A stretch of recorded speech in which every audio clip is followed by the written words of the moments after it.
और कथा सुन के बहुत से लोगों को लगता है, प्रदीप भैया लेट तो नहीं हो रहा, कथा सुन के बहुत से लोगों को लगता है कि इससे ज्यादा मौज का काम कोई है नहीं। सबसे पहली बचत बाल न कटवाओ। जब बाल बड़े हो जाएंगे तो तुम्हें लोग मोहल्ले वाले अपने आप बाबा कहने लगेंगे, कुछ लोग बाबा जी कहने लगेंगे।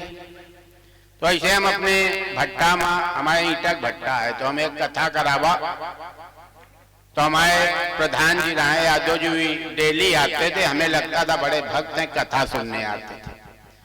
होता क्या था, वो सीखने आते थे कि किस स्टाइल से बैठना है, कि थोड़ी देर में ऐसे बैठना है, थोड़ी देर में वैसे बैठना है, फिर गाने लगना है, फिर बजाने लगना है।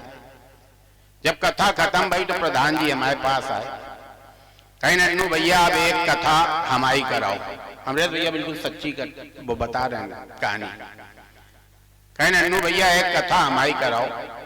हमने कहा तुम यार प्रधान हो, नेता हो, व्यास गद्दी में बैठने का मतलब समझ रहे हो? बोले हम सब समझ रहे हैं, एक एक चीज सीख लिया, ट्रायल बेसिस पे करा दो। हमने कहा कि हम नहीं करा पाएंगे, किसी अज्ञानी आदमी से कथा कराएंगे तो भगवान कहेगा वो तो अज्ञानी था, तुम तो होम साइंस से एमए करे रहो, तुमरे तो बुद्धि होनी चाहिए।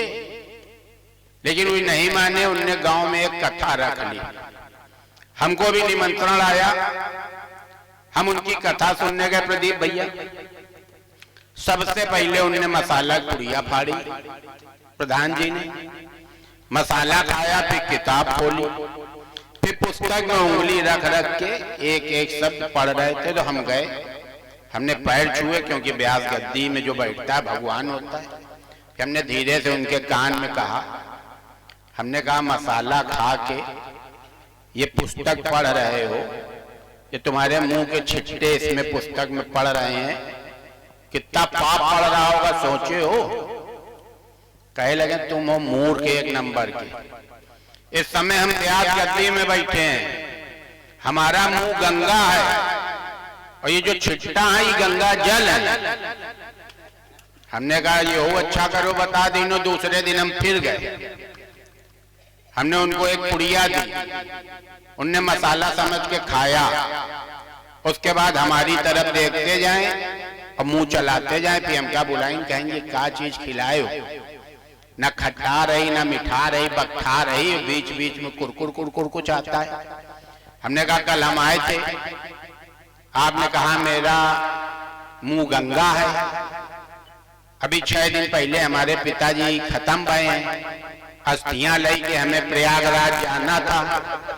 तो हमने कहा जब गंगा हमारे गांव में आ गई हैं तो फिर कहे ना ये पिताजी की अस्थियां हैं, प्रभु स्वीकार करो, इसको लील जाओ। कोई के बाद फिर वो कोई कथा नहीं करें। तो कथा व्यास गद्दी में जो बैठा होता है वो अपने आप में भगवान का रूप होता है। ये इतनी आसान चीज नहीं होती है। और हमको यहाँ बुलाया उसके लिए भैया का चरण छू के, और जो आप लोग बैठे हैं सबको मेरा प्रणाम है।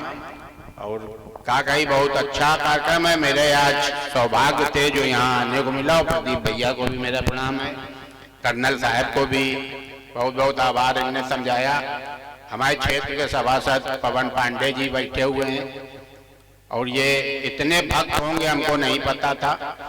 मोहल्ले में नाली भरी पड़ी है, ये बैठे कथा सुन रहे हैं।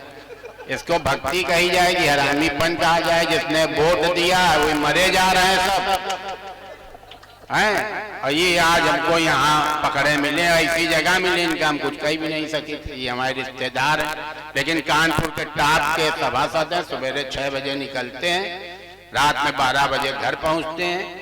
इनको बढ़िया मौका मिला है पत्नी से दूर रहने का, बहानेबाजी करने का। तो पवन भैया का भी बहुत बहुत आभार और समस्त आप सभी पारिवारिक लोगों का जय जय। बहुत बहुत साधुवाद।